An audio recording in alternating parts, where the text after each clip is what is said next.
Hello students, Jaunpur biology zone में आपका स्वागत है। आज हम आपके लिए टीजीटी, पीजीटी, नीट, एलटी जैसे महत्वपूर्ण प्रतियोगी परीक्षाओं के लिए पीसीज टॉपिक से कुछ महत्वपूर्ण क्वेश्चंस लाए हैं, जो कि आपके आने वाली आगामी परीक्षाओं के लिए बहुत ही ज़्यादा इम्पॉर्टेंट होने वाले हैं। और आपने एक चीज़ नोटिस किया होगा कि इस टॉपिक से एक या दो क्वेश्चन हर प्रतियोगी परीक्षा में, चाहे वो टीजीटी हो, चाहे पीजीटी हो, चाहे नीट हो, चाहे एलटी हो, वो पूछता ही पूछता है। तो आइए हम बारी बारी से उन महत्वपूर्ण प्रश्नों को देखते हैं जो कि पीसीज में हमने शामिल किया है। तो पहला क्वेश्चन है, धरती पर सबसे पहले वर्टिब्रेट जंतु थे? ए ऑस्ट्राइकोडर्मी, बी सिफेलोकार्डेट, सी यूरोकार्डेट, डी प्लाइकोडर्मी। तो धरती पर सबसे पहले जो वर्टिब्रेट थे वो थे ऑस्ट्राइकोडर्मी। तो ऑप्शन नंबर ए इसमें ऑस्ट्राइकोडर्मी, ये आपका राइट आंसर हो जाएगा। देखिए, संघ कार्डेटा को 4 उपसंघों में बांटा गया है: हेमिकार्डेटा, यूरोकार्डेटा, सिफेलोकार्डेटा तथा वर्टिब्रेटा। वर्टिब्रेटा उपसंघ में 2 ग्रुप होते हैं, एग्नैथा तथा नैथोस्टोमेटा। एग्नैथा समूह में वर्ग ऑस्ट्राइकोडर्मी सबसे पहले वर्टिब्रेट थे, ये अब पूर्णतः विलुप्त हो चुके हैं। अगला क्वेश्चन है, अस्थि की उपस्थिति बेजोड़ लक्षण है? ए हेमिकार्डेटा का, बी यूरोकार्डेटा का, सी सिफेलोकार्डेटा का, डी कशेरुकी का। तो पूछा है अस्थि की उपस्थिति बेजोड़ लक्षण है, तो अस्थि की उपस्थिति यह कशेरुकी जंतुओं का क्या है? बेजोड़ लक्षण है। तो ऑप्शन नंबर डी इसमें कशेरुकी का ये राइट आंसर हो जाएगा। देखिए, यहाँ दिया है, संबंधित प्रश्न में सम्मिलित हेमिकार्डेटा, यूरोकार्डेटा तथा सिफेलोकार्डेटा संघ कार्डेटा के उपसंघ हैं, जिनके जीवन काल में कभी न कभी नोटोकार्ड विकसित होता है। हेमिकार्डेटा में नोटोकार्ड छोटा तथा शरीर के अग्रभाग में स्थित होता है। यूरोकार्डेटा में नोटोकार्ड केवल लार्वावस्था में पाया जाता है तथा सिफेलोकार्डेटा में नोटोकार्ड जीवन पर्यंत बना रहता है। कशेरुकी प्राणियों में भ्रूणीय विकास के समय नोटोकार्ड मेरुदंड में परिवर्तित हो जाता है, जो उपास्थि या अस्थिका बना हो सकता है। इसके अतिरिक्त इन जंतुओं का अंतःकंकाल उपास्थि या अस्थि या दोनों से मिलकर बना होता है। अगला क्वेश्चन है, कशेरुकी जंतुओं के एक समूह के निम्नांकित लक्षणों मछलियों पर बाह्य परजीवी, कायदीर्घित शल्कों तथा युद्रमत पंखों का अभाव, 6 से 15 क्लोम छिद्र, मुख गोलाकार चूस्की प्रकार का तथा जबड़ों रहित के आधार पर सम्मिलित होंगे। ए कॉन्ड्रिक्थाइस, बी आस्टिकथाइस, सी साइक्लोस्टोमेटा और डी नैथोस्टोमेटा। तो देखिए, इसका जो राइट आंसर जाएगा वो जाएगा ऑप्शन नंबर सी के साथ, साइक्लोस्टोमेटा। इसमें क्या हो जाएगा? आपका राइट आंसर हो जाएगा। यहाँ देखिए दिया है, साइक्लोस्टोमेटा कशेरुकी जंतुओं का एक समूह है जिसके सदस्यों का मुख गोलाकार चूस्की प्रकार का तथा जबड़ा रहित होता है। ये चूसक मुख से बड़ी मछलियों पर चिपक जाते हैं एवं पोषण प्राप्त करते हैं। इस प्रकार ये बाह्य परजीवी के रूप में व्यवहार करते हैं। इनका शरीर दीर्घित यानी इलांगेटेड एवं 6 से 15 क्लोम छिद्रों यानी गिल स्लिट्स युक्त होता है। इनके शरीर पर शल्कों तथा ये देखिए, हिंदी इसका थोड़ा स्टफ है, पेयर्ड फिन्स का इनमें क्या होता है? अभाव होता है।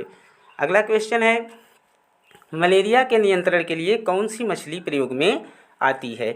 ए रोहू, बी गैम्बूसिया, सी उपर्युक्त ए और बी, डी उपर्युक्त में से कोई नहीं। तो मलेरिया के नियंत्रण के लिए आप सबको पता है गैम्बूसिया मछली वह प्रयोग में लाई जाती है। तो ऑप्शन नंबर इसमें भी गैम्बूसिया, ये राइट आंसर हो जाएगा।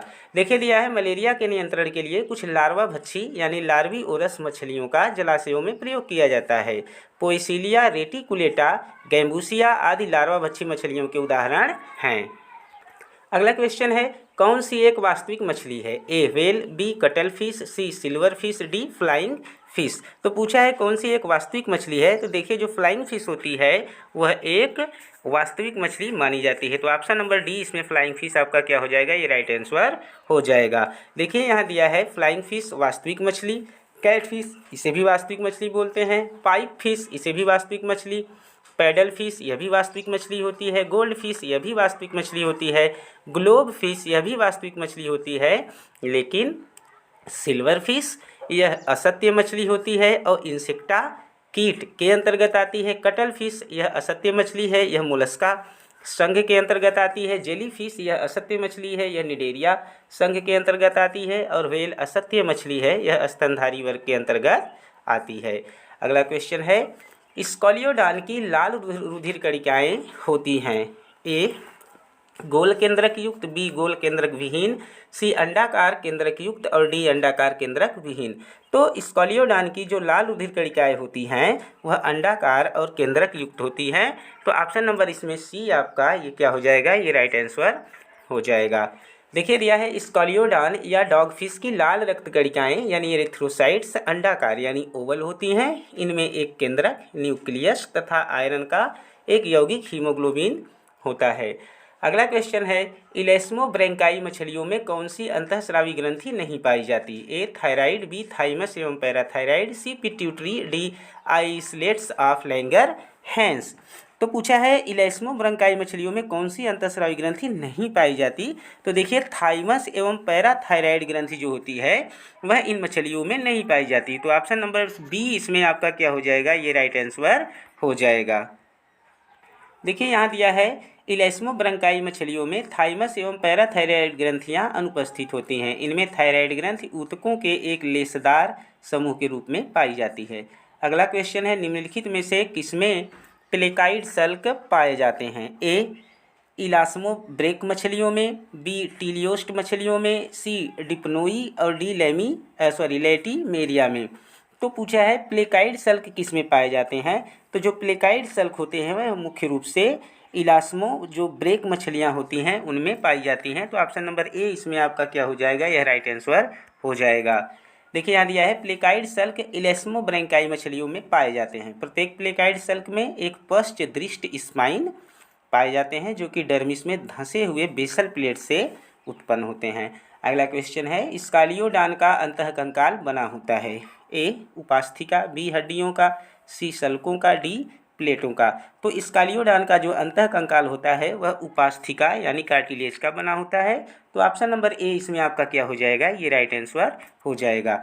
अगला क्वेश्चन है, डॉगफिश निम्न में से किस समूह के अंतर्गत आती है।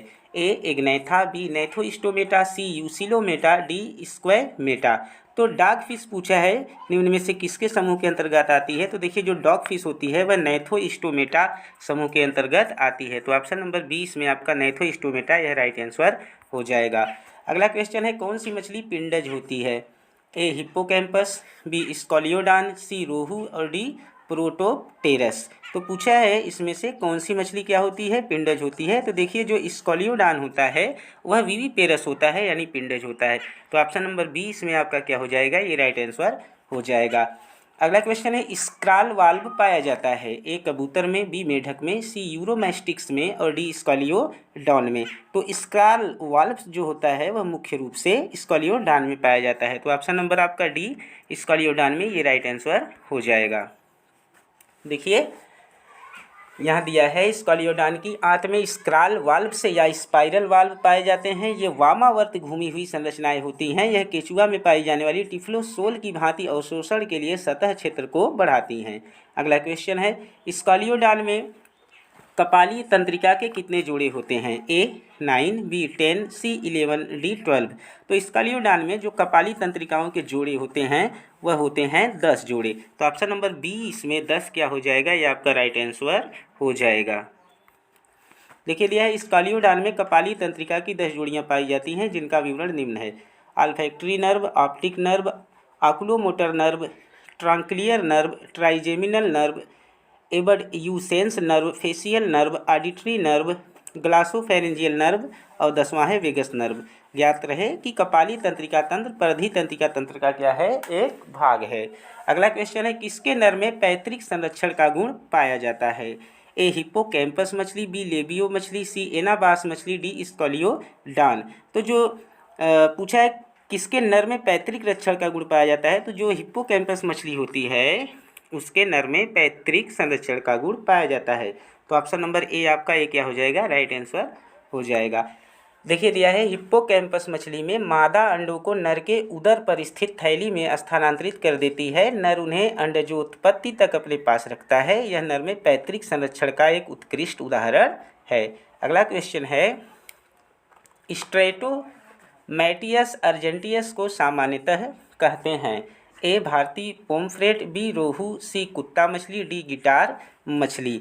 तो जो स्ट्रोमैटियस अर्जेंटियस है उसे सामान्यतः हम भारतीय पोम्फ्रेट कहते हैं। तो आपका ऑप्शन नंबर इसमें ए क्या हो जाएगा? यह राइट आंसर हो जाएगा। देखिए यहाँ दिया है स्ट्रोमैटियस अर्जेंटियस या पैम्पस अर्जेंटियस को सामान्यतः भारतीय पोम्फ्रेट कहते हैं। यह समुद्री जल में पाई जाने वाली एक खाद्य यानी फूड फिश है।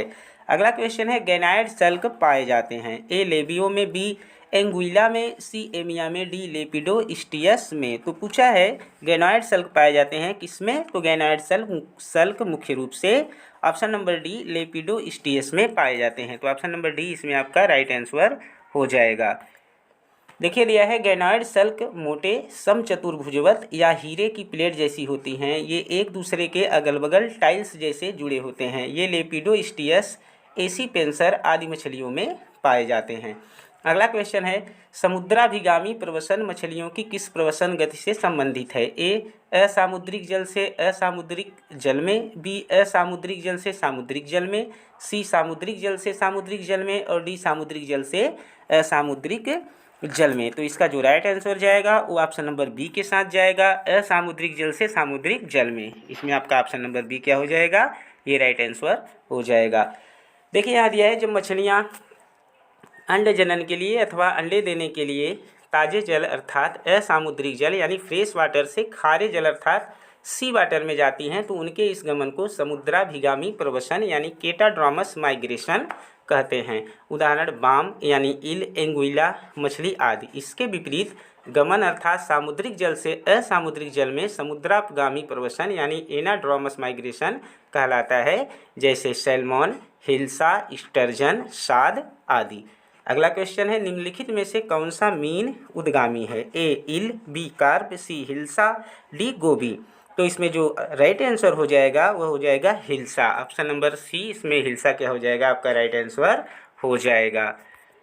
देखिए अगला क्वेश्चन है वे मछलियां जो अपने जीवन का एक बड़ा भाग मीठे पानी में बिताती हैं किंतु अंड जनन के लिए समुद्र में प्रवास करती हैं कहलाती हैं? ए सरितगामी यानी पोटैमोड्रोमस, बी समुद्राभिगामी यानी केटाड्रोमस, सी समुद्रापगामी यानी एनाड्रोमस और डी उभयगामी यानी एम्फीड्रोमस। तो इसका जो राइट आंसर हो जाएगा वह हो जाएगा केटाड्रोमस यानी समुद्राभिगामी। इसमें आपका ऑप्शन नंबर बी क्या हो जाएगा? ये राइट आंसर हो जाएगा। अगला क्वेश्चन है समुद्री एवं अलवणीय जल के बीच बिना प्रजनन के प्रयोजन से मछलियों का स्वतंत्र विचरण कहलाता है? ए केटाड्रोमस माइग्रेशन, बी एम्फीड्रोमस माइग्रेशन, सी एनाड्रोमस माइग्रेशन, डी इनमें से कोई नहीं। तो इसका जो राइट आंसर हो जाएगा वह हो जाएगा एम्फीड्रोमस माइग्रेशन। तो ऑप्शन नंबर बी इसमें आपका क्या हो जाएगा? ये राइट आंसर हो जाएगा।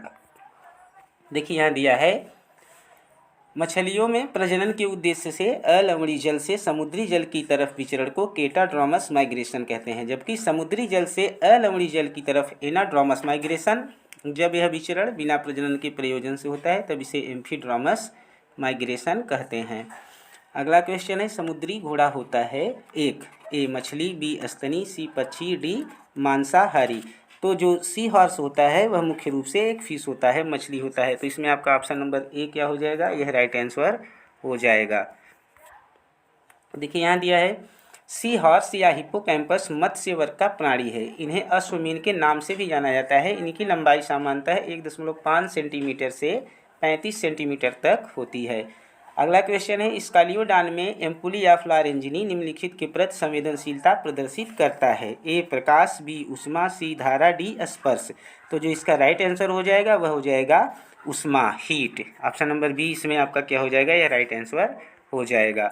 अगर देखिए याद दिया स्कालियोडान एक समुद्री कार्टिलेजिनस मछली है जिसे डॉग फिश या भारतीय शार्क भी कहते हैं। इसमें एम्पुली या फ्लारेंजिनी ताप या उष्मा में हल्के से बदलाव के भी प्रति संवेदनशीलता प्रदर्शित करती हैं। अगला क्वेश्चन है एम्पुली या फ्लारेंजिनी जो कुछ मछलियों में होता है एक है ए टांगो रिसिप्टर, बी केमो रिसिप्टर, सी थर्मो रिसिप्टर, डी एक जनन अंग। तो इसका जो राइट आंसर हो जाएगा वह हो जाएगा आपका option number C thermoreceptor. इसमें क्या हो जाएगा? आपका राइट आंसर हो जाएगा। देखिए, कुछ मछलियों में पाया जाने वाला एम्पुली या फ्लोरेंजिनी एक प्रकार का थर्मोरेसिप्टर होता है, जिससे मछलियां जल में होने वाले तापमान परिवर्तनों के बारे में सूचना प्राप्त करती हैं। अगला क्वेश्चन है, सबसे बड़ी मछली है A whale, B labio, C वलागो, D क्लारियस। तो जो सबसे बड़ी मछली पूछा है इसमें, तो वो हो जाएगा आपका सबसे बड़ी मछली ऑप्शन नंबर। देखिए इसमें एक चीज़, आइए पहले इसका वर्णन देखते हैं। देखिए, दुनिया की सबसे बड़ी मछली व्हेल शार्क है, न कि व्हेल, क्योंकि व्हेल मछलियों की श्रेणी में नहीं गिनी जाती है। व्हेल शार्क मछलियों की ही प्रजाति की होती है और यह सभी प्रकार की मछलियों में सबसे बड़ी होती है। तो इसका जो राइट आंसर हो जाएगा वो हो जाएगा आपका व्हेल शार्क, जो कि इसमें व्हेल के आगे आप शार्क लगा दीजिए, तो व्हेल शार्क, यही आपका ए राइट आंसर क्या हो जाएगा, हो जाएगा। अगला क्वेश्चन है, निम्नलिखित में से किसको उड़ने वाली मछली कहा जाता है? ए शार्क, बी काइमेरा, सी लेमिटेरिया, डी एक्सोसिटम। तो उड़ने वाली मछली का नाम पूछा है, तो देखिए जो एक्सोसिटम होता है वह उड़ने वाली मछली होती है। तो ऑप्शन नंबर डी इसमें आपका एक्सोसिटम यह राइट आंसर हो जाएगा। देखिए, एक्सोसिटम को उड़ने वाली मछली यानी फ्लाइंग फिश कहा जाता है। यह अटलांटिक एवं हिंद महासागर के उष्णकटिबंधीय क्षेत्र में पाई जाती है। इसकी शरीर लंबी और साइक्लैड स्केल से ढकी रहती है। इसमें पेक्टोरल फिन्स अत्यधिक विस्तारित हो जाते हैं, जिससे इसको उड़ने में सहायता मिलती है। अगला क्वेश्चन है, जल से बाहर कर देने पर मछलियां मर जाती हैं क्योंकि ए उनके शरीर का तापक्रम बहुत बढ़ जाता है, बी वे बहुत अधिक कार्बन डाइऑक्साइड को ले लेती हैं, सी वे जल नहीं पी पाती, डी वे श्वास नहीं ले पाती। तो इसका जो राइट आंसर होगा वो हो जाएगा आपका वे श्वास नहीं ले पाती। ऑप्शन नंबर डी इसमें आपका क्या हो जाएगा, ये राइट आंसर हो जाएगा। देखिए, अधिकांश मछलियां कुछ अपवादों को छोड़कर गिल द्वारा श्वास लेती हैं। मछलियों में गिल ऐसी संरचना होती है जो जल में घुलनशील ऑक्सीजन को ग्रहण करती है।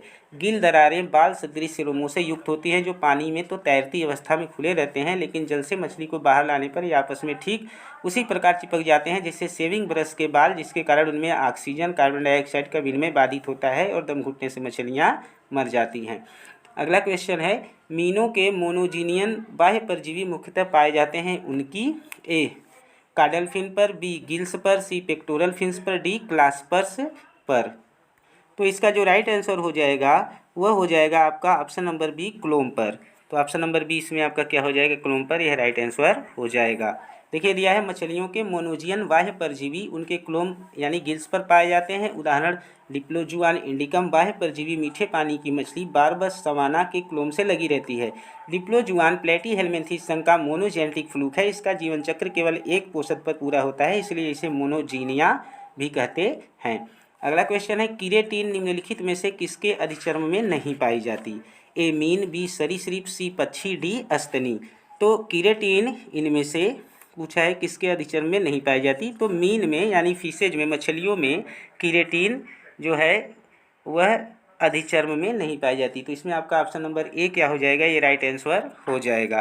देखिए, किरेटिन एक प्रकार की प्रोटीन है जो सरीसृप, पक्षी एवं स्तनी के अधिचर्म यानी एपिडर्मिस में पाई जाती है।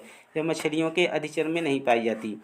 ध्यान रहे, यह चिड़ियों के पंख, नाखून, चोंच, मानव के बाल, पशुओं के सींग, खुर में किरेटिन प्रोटीन पाई जाती है। अगला क्वेश्चन है, वृक्क ओपिस्थोनेफ्रिक होते हैं? ए स्कॉलियोडान में, बी यूरोमेस्टिक्स में, सी कोलम्बा में और डी राना में। तो इसका जो राइट आंसर हो जाएगा वो हो जाएगा स्कॉलियोडान में। ऑप्शन नंबर ए इसमें आपका क्या हो जाएगा, ये राइट आंसर हो जाएगा। देखिए दिया है, स्कॉलियोडान एक कार्टिलेज मछली यानी कार्टिलेजिनस फिश है। इसका अंतः कंकाल पूर्णतः कार्टिलेज का बना होता है। इसका क्रियाशील वृक्क ओपिस्थोनेफ्रिक होता है। अगला क्वेश्चन है, मछली में क्लोराइड स्रावित कोशिकाएं पाई जाती हैं? A gills, B kidney, C liver, D posterior pituitary. तो पूछा है मछली में क्लोराइड स्रावित कोशिकाएं कहाँ पाई जाती हैं, तो क्लोम में पाई जाती हैं। ऑप्शन नंबर ए इसमें आपका क्लोम में, ये क्या हो जाएगा, ये राइट आंसर हो जाएगा। देखिए दिया है, टेलियोस्ट मछलियों के क्लोम में अधिक माइटोकॉन्ड्रिया युक्त कोशिकाएं पाई जाती हैं, जिन्हें आयनोसाइट्स या क्लोराइड कोशिका कहा जाता है। यह मछली के शरीर में सामान्य परासरण दाब, आयन सांद्रण तथा अम्ल भस्म स्तर को बनाए रखने में योगदान देता है। अगला क्वेश्चन है, मत्स्य जिनमें स्विम ब्लैडर का बाहर से कोई संचारण नहीं होता तथा जिनमें पुनरावशोषण एवं स्रावी भाग एक दूसरे से सुस्पष्ट पृथक नहीं होते कहलाती हैं? ए फाइसोस्टोम्स, बी फाइसोक्लिस्ट्स, सी यूफाइसोक्लिस्ट्स और डी पैराफाइसोक्लिस्ट्स। तो इसका जो राइट आंसर हो जाएगा वह हो जाएगा ऑप्शन नंबर डी, पैराफाइसोक्लिस्ट्स। इसमें क्या हो जाएगा, आपका राइट आंसर हो जाएगा। आइए इसका विवरण देखते हैं। देखिए, ऐसी मछलियां जिनमें स्विम ब्लैडर का बाहर से कोई संचरण नहीं होता तथा जिनमें पुनरावशोषण एवं स्रावी भाग भी एक दूसरे से सुस्पष्ट रूप से पृथक नहीं होते, उन्हें पैराफाइसोक्लिस्ट्स कहते हैं। जिनमें ये दोनों भाग सुस्पष्ट रूप से पृथक होते हैं उन्हें यूफाइसोक्लिस्ट्स कहते हैं। अगला क्वेश्चन है, निम्नलिखित में से उत्तर प्रदेश की किस मछली में सल्क नहीं पाए जाते? ए हाइपोथैलमिकथाइज मोलिट्रिक्स, बी लेबियो रोहिता, सी चाना पंक्टेटम और डी वलागो अट्टू। तो पूछा है उत्तर प्रदेश की किस मछली में सल्क नहीं पाए जाते। तो देखिए जो ऑप्शन नंबर डी है वलागो अट्टू, इसमें जो है सल्क नहीं पाए जाते। तो ऑप्शन नंबर डी इसमें आपका क्या हो जाएगा, यह राइट आंसर हो जाएगा। देखिए, अपनी अधिक आक्रामकता के कारण चर्चित स्वच्छ जल में पाई जाने वाली मछली वलागो अट्टू मुख्यतः बांग्लादेश, भारत, पाकिस्तान, इंडोनेशिया आदि देशों में पाई जाती है। इसके शरीर पर सल्क नहीं पाए जाते। अगला क्वेश्चन है, निम्नलिखित में से कौन सी स्वच्छ जल मछली खाने योग्य नहीं होती? ए सिरहिनस मिग्राला, बी वलागोवट्टू, सी लेबियो रोहिता और डी टेट्रायोडान क्यूटिका। तो इसमें जो राइट आंसर हो जाएगा वह हो जाएगा आपका ऑप्शन नंबर डी, टेट्रायोडान क्यूटिका। यह ऐसी मछली होती है, ऐसी स्वच्छ जल मछली होती है जो खाने योग्य नहीं होती। तो ऑप्शन नंबर डी इसमें आपका क्या हो जाएगा, यह राइट आंसर हो जाएगा। देखिए, टेट्रायोडान क्यूटिका खाने योग्य मछली नहीं होती। यह रंगहीन अलंकारिक मछली है जो एक्वेरियम की शोभा बढ़ाती है तथा बांग्लादेश, भारत, म्यांमार एवं श्रीलंका की नदियों में मिलती है। अगला क्वेश्चन है, इनमें से किस जंतुओं में ब्रैंकियल श्वसन पाया जाता है? ए प्राण तथा साइक्लोप्स में, बी मकड़ी तथा साइक्लोप्स में, सी क्लेरियास तथा पैओ में और डी मछली तथा इक्थियोसिस में। पूछा है इसमें किन जंतुओं में ब्रैंकियल श्वसन पाया जाता है। तो देखिए, जो मछलियां होती हैं और इक्थियोसिस होती हैं उनमें ब्रैंकियल श्वसन पाया जाता है। तो ऑप्शन नंबर डी इसमें क्या हो जाएगा, आपका राइट आंसर हो जाएगा। यहाँ देखिए, श्वसन क्रिया में विभिन्न संरचनाओं के उपयोग के आधार पर इसे विभिन्न प्रकार में विभाजित किया जा सकता है, जैसे त्वची श्वसन, फुफ्फुसी श्वसन, ब्रैंकियल श्वसन आदि। त्वची श्वसन त्वचा के माध्यम से, फुफ्फुसी श्वसन फेफड़ों के माध्यम से, जबकि ब्रैंकियल श्वसन गलफड़ों अर्थात गिल के माध्यम से संपन्न होता है। मछली तथा इक्तियोफिस में ब्रैंकियल श्वसन पाया जाता है। अगला क्वेश्चन है, क्रिएटिन प्रोटीन निम्नलिखित में से किसके उपचर्म में नहीं पाई जाती? ए मीन के, बी सरीसृप के, सी पक्षी के, डी स्तनी के। तो मैंने आपको ऊपर ही बताया, जो क्रिएटिन प्रोटीन होता है वह मीन में यानी फिशेज में नहीं पाई जाती। तो ऑप्शन नंबर ए इसमें आपका क्या हो जाएगा, यह राइट आंसर हो जाएगा। देखिए, क्रिएटिन रेशेदार संरचनात्मक प्रोटीन है, इसे स्क्लेरो प्रोटीन भी कहा जाता है। यह सरीसृप के सल्क, पक्षी के पंख, नाखून, चोंच आदि तथा स्तनी के बाल, नाखून, खुर, सींग आदि में पाया जाता है। मछलियों के उपचर्म में यह प्रोटीन नहीं पाई जाती। अगला क्वेश्चन है, निम्नलिखित में से कौन एक फुफ्फुसी मछली नहीं है? ए नियोसिरोटोडस, बी सार्डिनेला, सी प्रोटोप्टेरस, डी लेपिडोसाइरेल। तो पूछा है इनमें से कौन सी एक जो है लंगफिश नहीं है। तो इसमें ऑप्शन नंबर बी सार्डिनेला इसमें क्या हो जाएगा, आपका ये राइट आंसर हो जाएगा। देखिए, लंगफिश के समूह में 3 वंश प्रोटोप्टेरस, नियोसिरोटोडस तथा लेपिडोसाइरिन आते हैं। सार्डिनेला लंग्स मछलियों के समूह में नहीं आता, अतः विकल्प बी ये सही उत्तर आपका हो जाएगा।